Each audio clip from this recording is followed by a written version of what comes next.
Good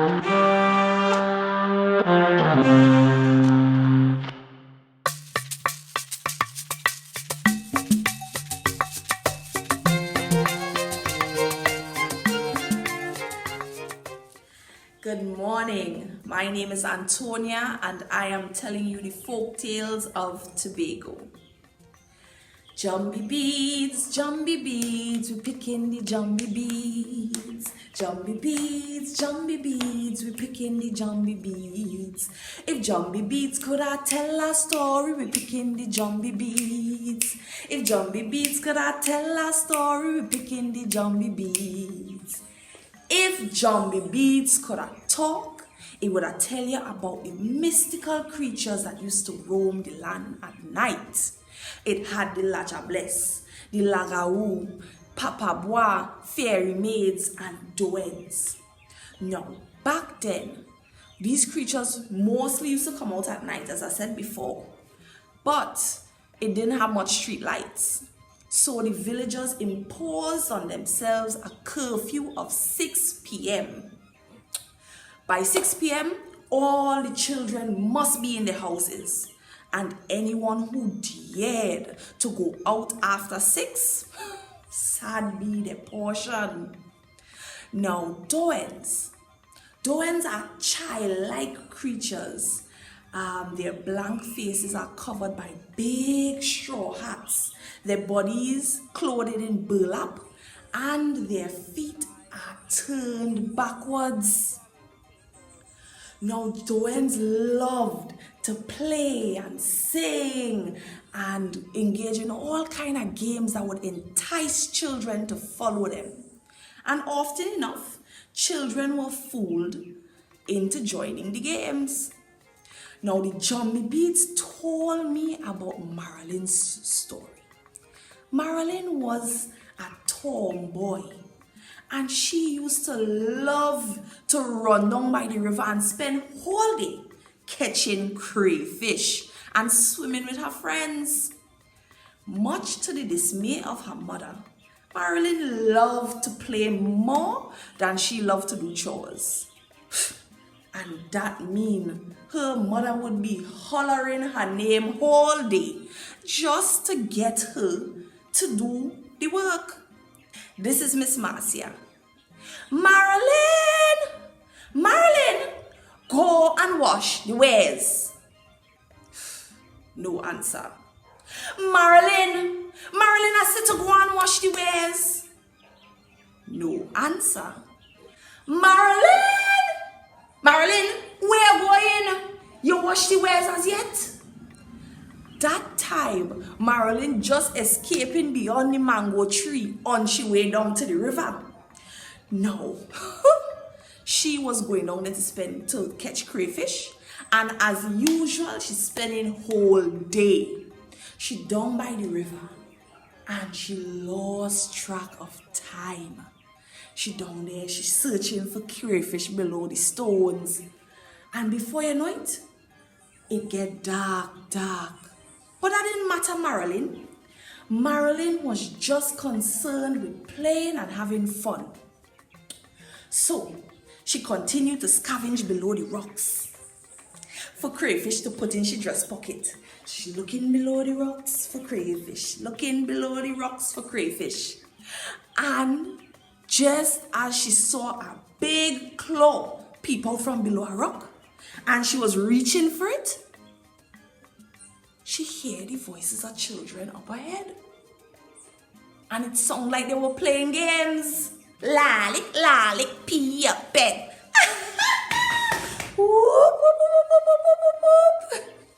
You can't catch me, were the voices that she heard. So, interested in joining the game, Marilyn started to move in the direction of the voices. Just up from by the river, at the mouth of the bush, Marilyn saw a group of children playing. Mind you, these children looked strange. But she didn't mind. Lalick, pee a bed.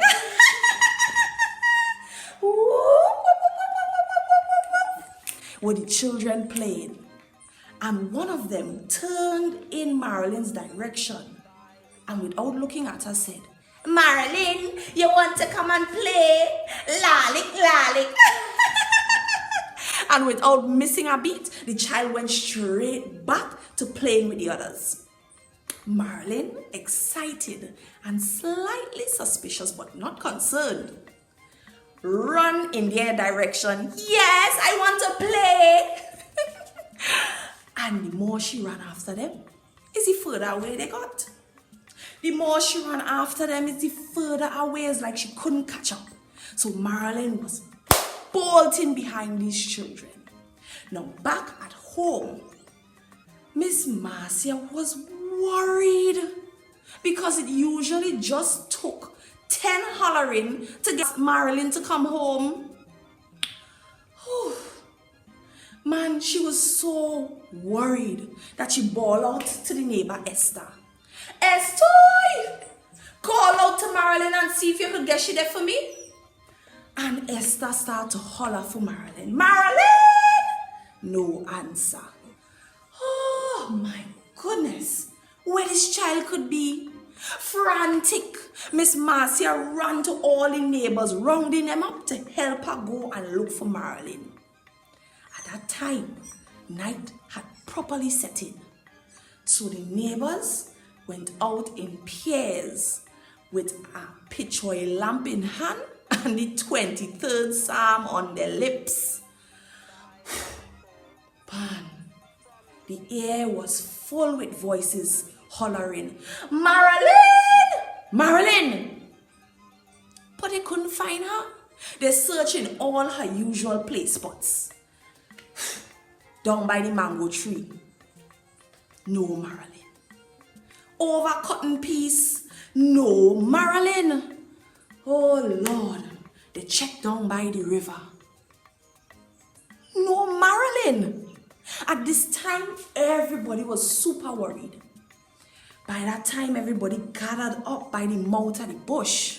But nobody dared step foot in that bush at that hour of the night. You're mad?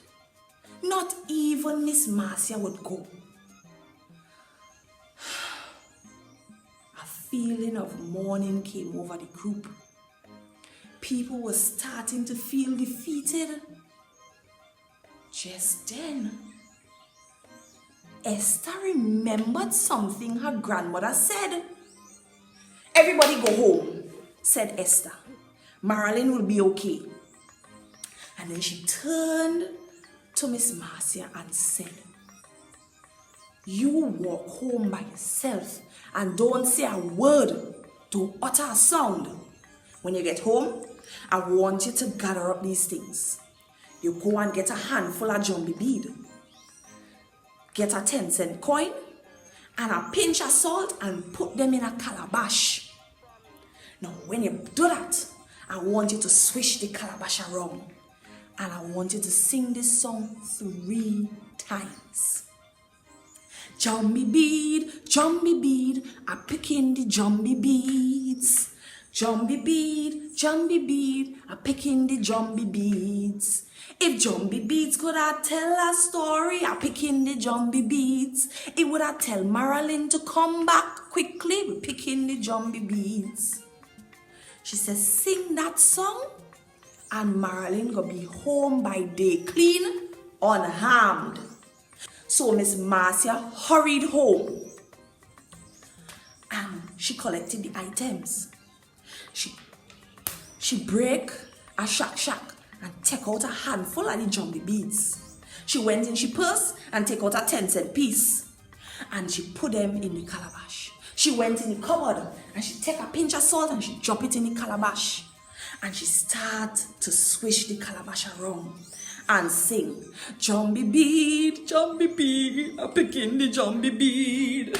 Jumbie bead, I pick in the jumbie bead. If jumbie bead could I tell a story, I pick in the jumbie bead. It would I tell Marilyn to come back quickly, I pick in the jumbie bead." She sang that song 3 times, following exactly all the advice that Esther had given her. And sure enough, day clean the next day, Marilyn was seen walking up the hill unharmed. But she was forever changed by that experience. Old people say, what the ears don't hear, the body does feel. Crick crack, monkey break he back for a piece of pomerack.